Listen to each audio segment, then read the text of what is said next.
Donc voilà, j'ai donné tout à l'heure mon avis citoyen pour les votes. D'ailleurs, j'ai même pas été voté parce que ma carte d'identité, elle est pas à jour comme ça tout le monde est content. Et je ne me suis même pas prononcé pour les votes, mais enfin, c'était juste que je voulais donner mon avis personnel par rapport à ça.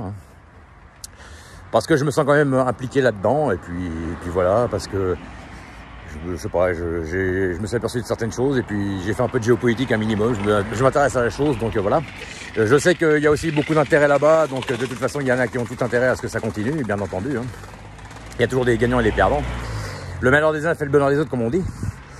Donc, ce n'est pas que de laisser tomber les Ukrainiens que de vouloir sortir de l'Europe ou vouloir arrêter le conflit armé là-bas, évidemment. Mais c'est parce que si tout le monde s'implique là-dedans, ça va un jour s'énerver.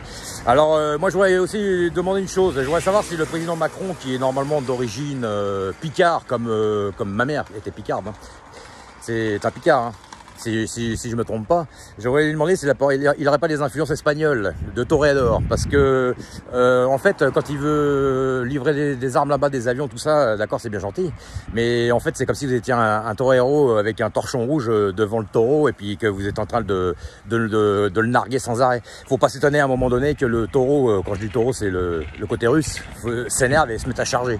Au bout d'un moment, quelque part, il le cherche. Donc après on va dire oui, c'est lui le méchant, c'est lui le mauvais. Un peu comme vous êtes chez vous avec votre femme, c'est un peu la même chose. Vous pompez toute la journée et puis dès que vous dites quelque chose, c'est vous le mauvais. Je connais. Donc c'est pour ça que je parle de ça. Donc voilà. Donc quelque part en livrant toutes ces choses là-bas, bon ça a toujours existé à toutes les époques. Doucement, bien peut-être faire mal. Donc est-ce que c'est pas un peu c'est un peu nargué et puis bon voilà, puis ça fait bien pour les futures élections, puis l'Europe et puis tout ça. Alors la grandeur de l'Europe, la grandeur des États-Unis, bien sûr, ok, très bien, c'est bien gentil.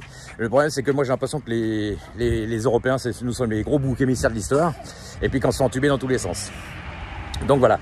Alors il y a des partis, les gens ils disent ouais, faut pas voter pour ces partis-là, c'est les extrêmes, c'est ça, mais vous savez, de temps en temps, il vaut mieux voter pour les extrêmes et vivre en paix que de pas voter pour un extrême parce que le petit mec qui vient, je sais pas moi, d'Ukraine, il a pas eu son passeport. Les enjeux, ce sont pas les mêmes. Là, c'est des enjeux quand même mondiaux qui peuvent créer un conflit.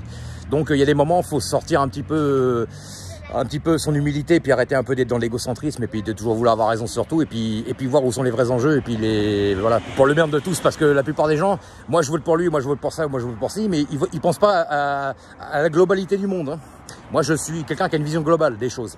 C'est pour ça que je me permets de parler de ça, parce que je sais très bien comment que ça commence. La guerre du Vietnam, le conflit vietnamien commençait comme ça. Vous avez des instructeurs qui allaient sur place, des formateurs qui allaient sur place, des armements qui ont été donnés, tout ça. Et crescendo, d'un petit conflit, d'une petite étincelle, en est venu une guerre. Et ça a créé la guerre du Vietnam. Donc je suis désolé. La guerre de Chine d'abord, la guerre du Vietnam après, qui a duré quand même pas mal d'années. Donc voilà. Donc c'est pour ça que je me permets d'en parler. J'ai été quand même carpa dans les parachutistes, je connais un minimum mon sujet.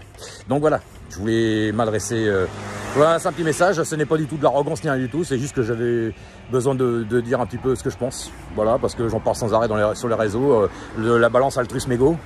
Au bout d'un moment, faut avoir un peu d'humilité et puis savoir s'écraser quand il faut.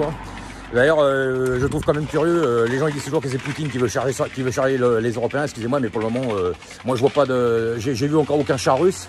Vous voyez les chars russes, vous? Moi je les vois pas. Par contre, des McDo à toutes les rues, là il y en a pas de problème.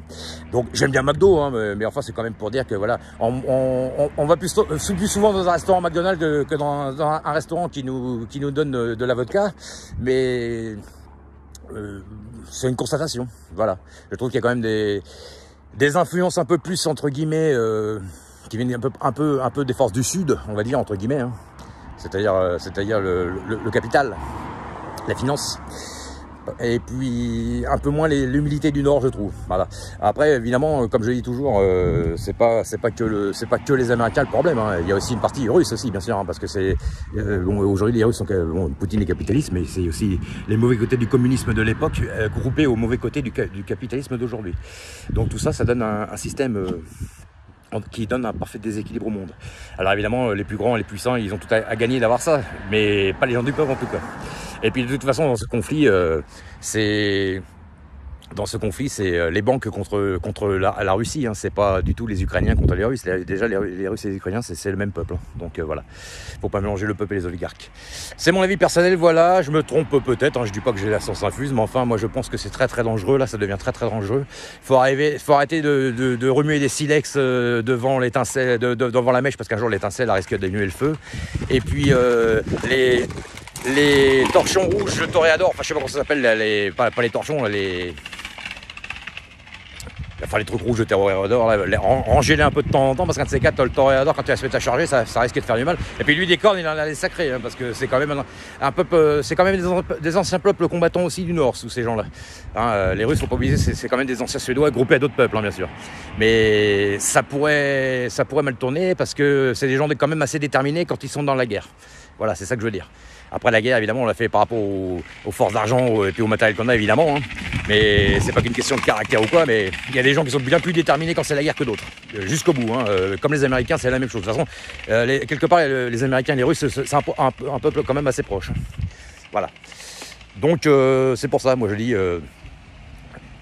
les gens ils veulent l'Europe, c'est très bien, le libre-échange, voilà, pour avoir tout chez eux, les derniers iPhones à la mode et tout ça, c'est bien gentil, mais il faut penser aussi à la paix dans le monde, hein, parce que ça sert à rien d'acheter le dernier iPhone si on se prend un obus dans le cul le lendemain, ça sert à rien. Donc voilà, avis personnel, Christophe Julien, et puis voilà. Allez, à plus tard.